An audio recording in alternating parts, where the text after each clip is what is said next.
Annyeonghaseyo, selamat datang di channel You Oi.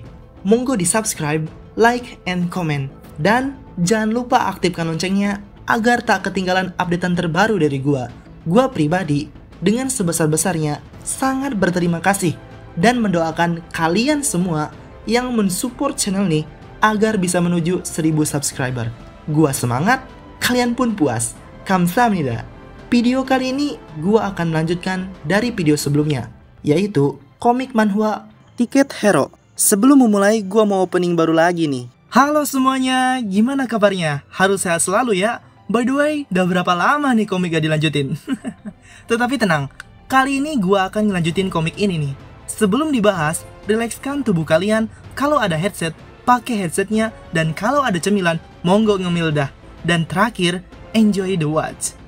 Komik ini terakhir kali gua review adalah di saat Lee Kyung-ho yang tak ada angin dan hujan dirundung oleh teman-teman sekelasnya. Lalu setelah itu, Lee Kyung-ho kehabisan kesabaran dan melakukan aksi epiknya melawan mereka semua di saat kalung berharga milik Lee Kyung-ho dirusakkan oleh mereka. Emang the best lah nih scene di epic di sini nih. Seneng banget gua asli liatnya.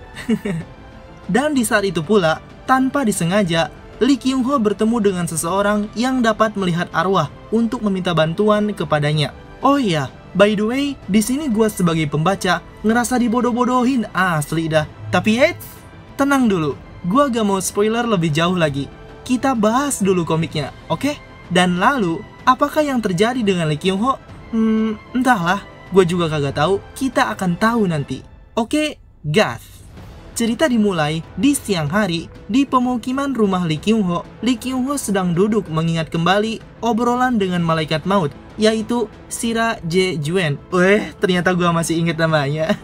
Mereka mengobrolkan tentang solusi akan Lee Kyung-ho yang merusak kalung pemberian dari Sira Je-juen. Nampak Lee Kyung-ho merasa bersalah atas apa yang diperbuatkannya karena tidak bisa menjaga benda berharganya sebagai syarat untuk bisa melihat arwah mamanya. Malaikat maut Sira Je-juen tak akan ambil pusing.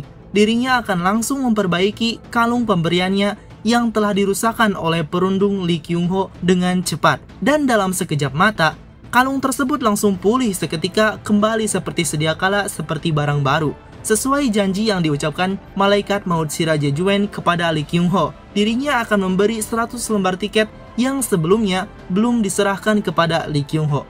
Itulah kilas balik sebelum Lee Kyung-ho akhirnya bisa mendapatkan kembali 100 tiketnya sesuai dengan kontrak mereka. Lee Kyung-ho beranggapan bahwa kalung yang dirusakkan oleh orang-orang yang tidak berguna itu telah diperbaiki dengan sangat cepat oleh malaikat maut Sira Je-juen di hadapan mata Lee Kyung-ho, langsung di hadapannya. Sementara itu, memikirkan kejadian tersebut, Lee Kyung-ho harus segera bergegas dengan cepat pergi menemui cewek yang bisa melihat arwah sesuai tempat dan waktu perjanjiannya sebelum Lee Kyung-ho datang terlambat. Lee Kyung-ho pergi melalui jalanan di kota untuk mengambil jalur tercepat. Sementara itu, di saat Lee Kyung-ho berlari, di depannya terlihat ada seorang cewek yang berjalan bersenandung dengan ceria dengan memegang sebuah es krim di tangannya. Dan tanpa disengaja, Lee Kyung-ho menabrak cewek tersebut. Lebih tepatnya bukan menabrak sih, menyenggol cewek tersebut. Bau-bau karakter baru nih. Lee Kyung-ho menabrak cewek tersebut sehingga es krim milik cewek tersebut terjatuh ke lantai berserakan. Lee Kyung-ho kebingungan dan merasa bersalah. Dirinya tidak tahu harus bagaimana untuk menyelesaikan permasalahannya, yang apakah akan meminta maaf terlebih dahulu kepada cewek tersebut atau tetap berjalan maju menuju ke lokasi janjiannya. Berhubungan waktunya semakin berkurang. Tanpa memikirkan hal yang rumit, Lee Kyung-ho langsung memberinya uang kepada cewek tersebut sebagai permintaan maafnya karena telah menjatuhkan es krim milik cewek tersebut. Setelah memberinya uang, Lee Kyung-ho langsung pergi meninggalkan cewek tersebut dengan berkata bahwa Lee Kyung-ho sedang ada urusan yang mendadak. Cewek tersebut hanya terdiam berdiri dan melihat seseorang yang menabraknya pergi begitu saja meninggalkan dirinya. Lee Kyung-ho memberinya 1000 won atau dalam mata uang Indonesia sekitar 12.000.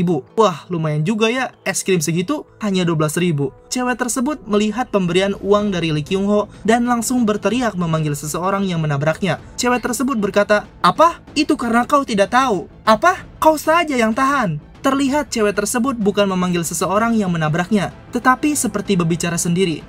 Agak membingungkan juga ya nih cewek. Cewek tersebut langsung menutupi mulutnya dan menyadari bahwa perkataannya ternyata sangat kencang dan sangat keras. Oleh karena itu, mulai dari sekarang, cewek tersebut harus berhati-hati dalam berucap karena dirinya sedang berada di luar. Scene berpindah di Cafe Den, tempat di mana perjanjiannya Lee Kyung Ho dengan cewek yang bisa memanggil arwah tersebut. Mereka mengobrolkan tentang cewek itu sendiri, yang kata Lee Kyung Ho, dirinya bisa melihat arwah.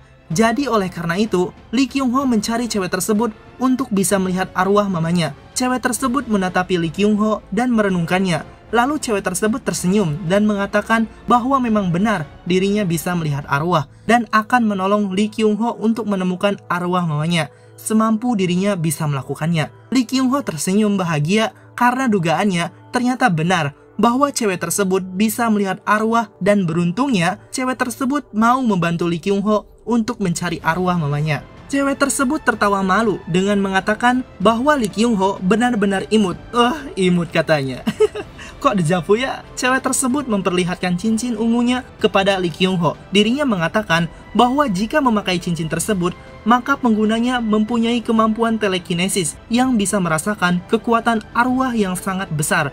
Lee Kyung Ho kebingungan dengan perkataan yang dilontarkan cewek tersebut. Lalu secara tiba-tiba, cewek tersebut mengambil sendok dan memukul Lee Kyung Ho dengan keras sehingga bersuara petak dan membuat Lee Kyung Ho tersentak karena pukulan sendoknya yang mengenai kepalanya. Ternyata, di saat Lee Kyung Ho dipukul oleh cewek tersebut, di belakangnya ada satu lagi cewek yang es krimnya dijatuhkan oleh Lee Kyung Ho. Cewek tersebut melihat ke arah mereka berdua dengan tatapan penasaran. Lee Kyung Ho merasa kesakitan memegang kepalanya karena dipukul tiba-tiba dan mengatakan kepada cewek tersebut bahwa apa yang sedang dilakukannya. Cewek tersebut meminta maaf kepada Lee Kyung Ho dan mengatakan bahwa dirinya terpaksa melakukannya karena barusan dirinya melihat ada arwah penuh dendam yang tidak bisa mencapai nirwana selama 300 tahun yang akan mencoba menempel di tubuh Lee Kyung Ho. Dan jikalau itu terjadi, selama beberapa hari Lee Kyung Ho akan mengalami penderitaan yang tidak ada habisnya. Cewek yang es krimnya dijatuhkan oleh Lee Kyung Ho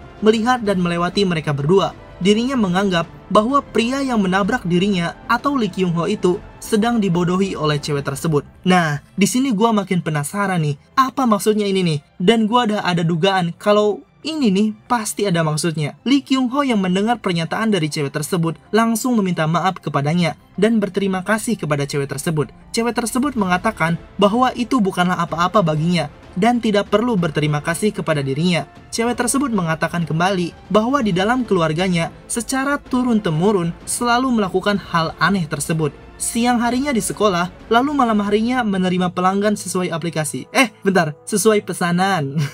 Tetapi beda lagi, karena saat ini Lee Kyung Ho dalam posisi yang istimewa. Lee Kyung Ho berterima kasih dan memohon untuk kerjasamanya kepada cewek tersebut. Cewek tersebut mengatakan bahwa dirinya menginginkan coklat dan orange perfect yang katanya di Cafe Den ini enak sekali. Mendengar perkataan dari cewek tersebut, Lee Kyung Ho langsung bergegas membeli minumannya. Dan memang benar, di sana ada coklat dan orange perfect. Tapi gua lihat sekali lagi, mana ada yang namanya orange perfect. Adanya juga orange shake, tapi dah lah, gak usah memusingkan diri. Ternyata ada.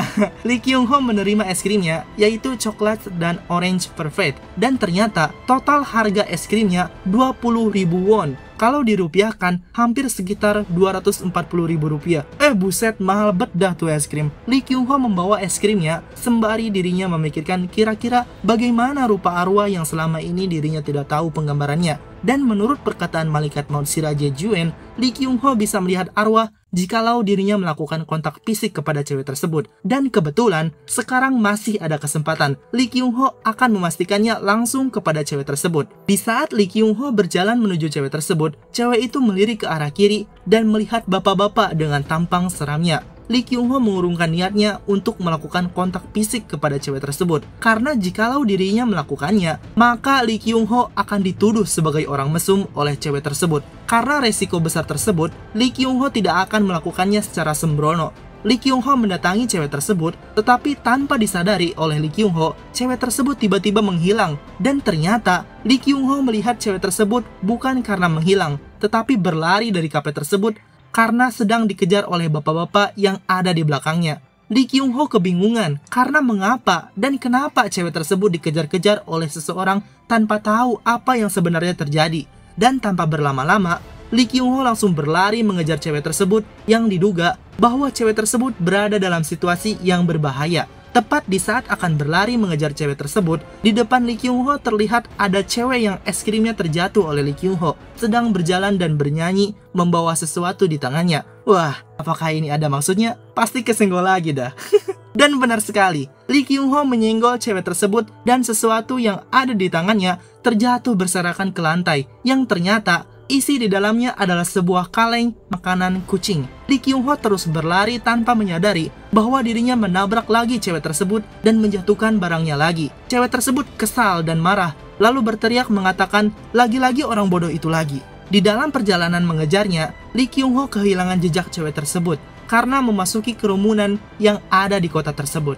Lee Kyung Ho menerobos ke kerumunan tersebut tanpa memikirkan apapun selain mengejar cewek tersebut dengan terburu-buru dan cepat melewati orang-orang satu persatu. Dan di saat itu pula, Lee Kyung Ho menyadari bahwa ada jalan lain selain melewati banyak orang yang ada di sini, yaitu dengan tiketnya. Nah, gitu dong, pakai. Lee Kyung Ho mengeluarkan dan melihat tiketnya lalu menyobeknya. Kira-kira arwah siapa nih yang dipakai Lee Kyung Ho kali ini? Terlihat di sebuah gedung di kota dengan angle kamera ke atas dengan kedua orang warga setempat yang sedang mengobrol di sana. Nampak Lee Kyung Ho melewati gedung tersebut dari satu gedung ke gedung lainnya yang ada di depannya.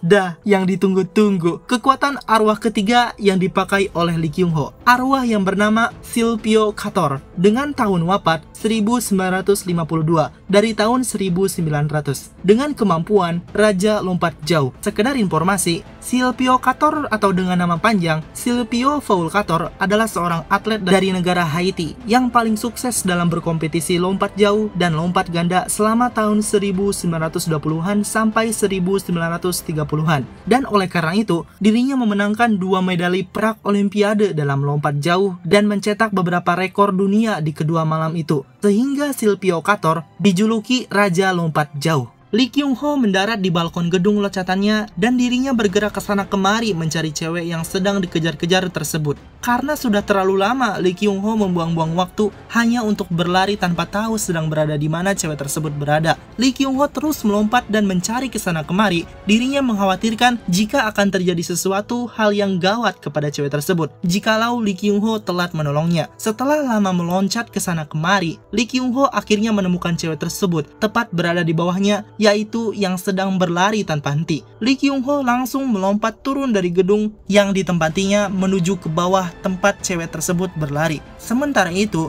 di bawah gedung yang dituruni Lee Kyung Ho, terlihat cewek yang dari tadi sudah 2 kali disenggol oleh Lee Kyung Ho. Cewek yang disenggol oleh Lee Kyung Ho sedang jongkok dan membuat sesuatu. Cewek tersebut tersenyum bangga dan kecapean setelah membuatnya karena membutuhkan waktu yang cukup lama untuk selesai membuatnya. Dan ternyata sesuai yang dibuat oleh cewek tersebut, yaitu adalah sebuah rumah kecil untuk kucing. Kreativitasnya patut diacungi jempol nih cewek. Dan dengan waktu yang bersamaan, Lee Kyung Ho turun dari atas gedung mendarat di atas rumah kucing yang dibuat oleh cewek tersebut. Ngakak banget asli dah. 3 kali aja lu Lee Kyung Ho ngerusak barangnya cewek tersebut. Cewek tersebut hanya terdiam membatu melihat barangnya diinjak oleh Lee Kyung Ho sampai rusak. Tanpa disadari oleh Lee Kyung Ho merasa lega karena berhasil mendarat tanpa cedera dan menginjak sesuatu milik cewek tersebut. Lee Kyung Ho menganggap bahwa yang sedang diinjaknya adalah sebuah sampah yang dibuat oleh anak SD. Tetapi ternyata bukan. Lee Kyung Ho kaget karena dirinya bertemu lagi dengan orang yang ditabraknya. Cewek tersebut marah dan kesal. Dirinya mengatakan bahwa apa yang sedang dilakukannya tiba-tiba datang dari atas menghancurkan rumah kucing miliknya. Lee Kyung Ho meminta maaf dan akan bertanggung jawab membentuknya lagi seperti sedia kala dengan dimarahi oleh cewek tersebut. Cewek tersebut seketika terdiam lalu mengatakan bahwa kenapa Lee Kyung Ho berbicara dengan sangat santai kepada dirinya. Lee Kyung Ho menjawab bahwa cewek tersebut yang memulainya terlebih dahulu berbicara santai kepada Lee Kyung Ho. Berbicara santai di sini merupakan etika atau attitude seseorang di Korea yang kenyataannya merupakan sesuatu yang tidak sopan, yang berbicara kepada seseorang tanpa sopan santun terlebih dahulu. Singkatnya, jika ingin berbicara kepada seseorang, diharuskan untuk menunjukkan sikap sopan santunnya dengan berbicara formal, lalu setelah itu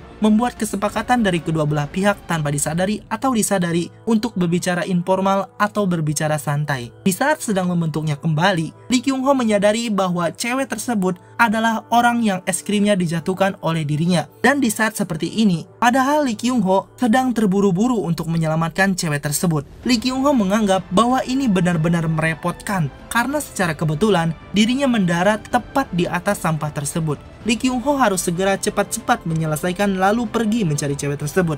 Rumah kucing yang dibentuk kembali oleh Lee Kyung Ho berhasil dibentuk seperti sedia kala, meskipun sedikit penyok sana-sini. Cewek tersebut menatapi rumah kucingnya yang dibuat ulang oleh Lee Kyung Ho dengan tatapan tajam. Lalu cewek tersebut berteriak dan memarahi Lee Kyung Ho dengan mengatakan bahwa rumah kucing miliknya sangat berbeda sekali dengan yang dibuatnya, dan mengatakan bahwa rumah kucingnya yang telah dibuat ulang oleh Lee Kyung Ho telah menjadi sampah. Lee Kyung Ho kembali menjawab dirinya juga marah dan berteriak mengatakan bahwa apa omong kosong yang dibicarakan oleh cewek tersebut, karena dari awal juga barang ini adalah sampah. Cewek tersebut terdiam dan menggerutu bahwa barang miliknya disebut sampah. Sedangkan Lee Kyung Ho merasa bersalah karena mengatakan langsung isi hatinya kepada cewek tersebut dan mengatakan bahwa Lee Kyung Ho tidak bermaksud mengatakan hal tersebut. Cewek tersebut melambaikan tangannya dan Lee Kyung Ho yang melihatnya kebingungan apa yang sedang dilakukannya. Lalu cewek tersebut berbisik ke sebelahnya dengan mengatakan bahwa untuk jangan berbisik dan diamlah karena mengganggunya. Lee Kyung Ho yang melihatnya merasa bahwa ada apa dengan cewek yang satu ini. Apakah cewek ini sudah gila? Tetapi itu tidak penting. Lee Kyung Ho harus segera bergegas meninggalkan tempat ini dan pergi mengejar cewek tersebut. Lee Kyung Ho berdiri dan mengatakan bahwa dirinya sedang sibuk dan akan memberinya uang untuk biaya kerusakan yang ditimbulkan oleh Lee Kyung Ho. Cewek tersebut mengatakan bahwa dirinya tidak memerlukan uang dari Lee Kyung Ho karena itu mungkin tidak berguna untuk Lee Kyung Ho yang dari tadi hanya ingin menghindar terus-menerus tanpa menyelesaikan permasalahannya dengan tuntas. Dan oleh karena itu, cewek tersebut merasa kesal dengan sikap yang dimiliki oleh Lee Kyung Ho. Lee Kyung Ho tersenyum dan dirinya meminta maaf sekali lagi untuk mengatakan bahwa Lee Kyung Ho sedang sibuk karena sekarang dirinya sedang mencari seseorang. Di saat Lee Kyung Ho sedang berbicara, cewek tersebut memotong pembicaraannya dan mengatakan bahwa apakah itu yang dipelajari Lee Kyung Ho di rumahnya, sebuah tata krama yang jelek. Lee Kyung Ho langsung terdiam mendengar perkataan dari mulut cewek tersebut dan memotong kembali ucapan cewek tersebut dengan mengatakan bahwa dirinya tidak mempelajari hal seperti itu di rumahnya. Lee Kyung Ho marah dan kesal. Dirinya mengatakan sekali lagi bahwa dirinya tidak mempelajari hal seperti itu di rumahnya dan berkata, apa yang kau harapkan dari orang yang melihat seperti itu adalah sama halnya dengan sampah. Sekarang ada urusan yang lebih penting dibandingkan dengan ini. Aku yang bodoh karena sejak tadi malah berbicara dengan orang aneh seperti kau. Cewek tersebut marah dan malu dengan perkataan Lee Kyung Ho yang memarahinya dan menyinggungnya. Lalu cewek tersebut ikut-ikutan marah dan berkata, jangan berbicara hal seperti itu begitu jika kau tidak tahu apa-apa tentang diriku. Dasar menyebalkan. Lee Kyung Ho tetap marah dan kesal. Dirinya berkata, justru kau yang begitu. Aku hanya mengatakan apa yang telah kulihat. Kau seperti orang gila. Cewek tersebut marah, malu, dan sedih. Lalu berkata, aku gak mau mendengar lagi. Sana pergi dari hadapanku. Sesuai dengan perintahnya, Lee Kyung Ho pergi meninggalkan cewek tersebut, sedangkan cewek tersebut hanya berdiam diri di tempat tanpa berkata apapun. Lee Kyung Ho tanpa sadar, dirinya sudah pergi menjauh meninggalkan cewek yang dianggap gila oleh dirinya. Lalu Lee Kyung Ho menghentikan langkahnya dan terdiam memikirkan kembali obrolan dengan cewek gila tersebut. Lee Kyung Ho menganggap bahwa dirinya mana tahan berbicara dengan orang gila sepertinya yang ngomong sendiri. Dan jikalau diteruskan, Lee Kyung Ho akan terlibat dengannya lebih jauh lagi dan akan menjadi stres jika terus melayani kegilaannya. Seketika, Lee Kyung Ho telah menyadari. Lee Kyung Ho berbalik arah dan menyadari bahwa dirinya saat ini prioritasnya adalah mencari cewek yang bisa melihat arwah. Memang dikarenakan semua itu teralihkan gegara berurusan dengan cewek aneh yang beberapa kali bertemu dengan Lee Kyung Ho yang mengganggu jalannya. Lee Kyung Ho berlari dan mulai mengejar mencari cewek yang bisa melihat arwah tersebut. Lee Kyung Ho berharap dirinya dapat bertemu kembali dengan cewek tersebut. Tiba-tiba, sebuah tangan memegang pundak Lee Kyung Ho dan membuat Lee Kyung Ho terhenti. Orang yang memegang pundak Lee Kyung Ho mengatakan untuk menyuruhnya berhenti. Jika tidak, Lee Kyung Ho akan dibuat mati oleh orang tersebut. Waduh, apalagi ini? Lee Kyung Ho pun menuruti perintahnya dan berpaling melirik ke arah orang tersebut. Dan ternyata, orang yang mengajak Lee Kyung Ho berhenti adalah bapak-bapak yang dari tadi mengejar cewek yang bisa melihat arwah. Orang tersebut mengatakan kepada Lee Kyung-ho sembari memperlihatkan poster foto cewek yang dikejar oleh dirinya. Orang itu menanyakan bahwa apa hubungannya Lee Kyung-ho dengan penipu yang ada di poster ini. Lee Kyung-ho kebingungan dan mengatakan kembali kepada orang tersebut bahwa apa maksudnya itu dan kenapa orang ini mengajarnya. Orang itu mengatakan kembali bahwa cewek yang dari tadi sedang bersama Lee Kyung-ho adalah seorang penipu handal yang mengaku bisa melihat arwah, dan jikalau Lee Kyung-ho tidak tahu hal tersebut, berarti Lee Kyung-ho juga telah tertipu oleh cewek tersebut. Plot twist gak tuh? Lee Kyung-ho terkejut dan kaget mendengar bahwa cewek yang sudah dianggap oleh Lee Kyung-ho harapan terakhirnya adalah seorang penipu yang berbohong bahwa dirinya bisa melihat arwah. Orang itu mengatakan kembali bahwa sudah pasti benar kalau Lee Kyung-ho tertipu oleh cewek tersebut karena sudah terbaca dari ekspresi muka Lee Kyung-ho yang terjawab dari semua pertanyaan orang itu. Orang itu pergi dengan dipukuli oleh istrinya yang mengatakan bahwa bukan dirinya saja yang tertipu, tetapi orang lain juga tertipu oleh cewek itu. Istrinya menjawab, memarahi, dan bahkan mengomeli pria tersebut dengan mengatakan bahwa jangan berbicara omong kosong dan menyuruh pria tersebut atau suaminya untuk mencarinya dengan cepat. Aduh.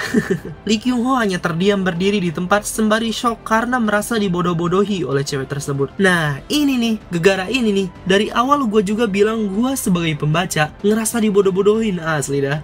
Lee Kyung-ho merasa bahwa dirinya terlalu gampang untuk dibodohi. Padahal, dari awal Lee Kyung-ho bisa langsung mengetahuinya hanya dengan menyentuh tangannya. Tetapi karena resiko tersebut, semuanya menjadi kacau. Lee Kyung-ho merasa malu akan dirinya sendiri. Dengan bodohnya, Lee Kyung-ho sudah membuang-buang waktu hanya untuk omong kosong ini. Lee Kyung-ho merasa kesal dan marah karena harus mencarinya dari awal lagi. Dan lagi pula, sebenarnya apa memang ada orang yang bisa melihat arwah? Dan jikalau ada, sebenarnya ada di mana orang tersebut? Lee Kyung-ho depresi dan terduduk di tempat sembari memikirkan kebodohan dan kegagalannya yang benar-benar sebuah omong kosong. Tepat ketika Lee Kyung-ho sedang depresi, cewek yang beberapa kali bertemu dengan Lee Kyung-ho berjalan melewati dirinya. Lee Kyung-ho pun meliriknya dan seperti biasa, cewek tersebut bicara sendiri lagi. Melihat cewek tersebut, Lee Kyung-ho semakin depresi. Kenapa juga harus bertemu kembali dengannya di saat yang tidak pas ini? Apalagi cewek tersebut selalu ngomong sendiri seperti orang gila.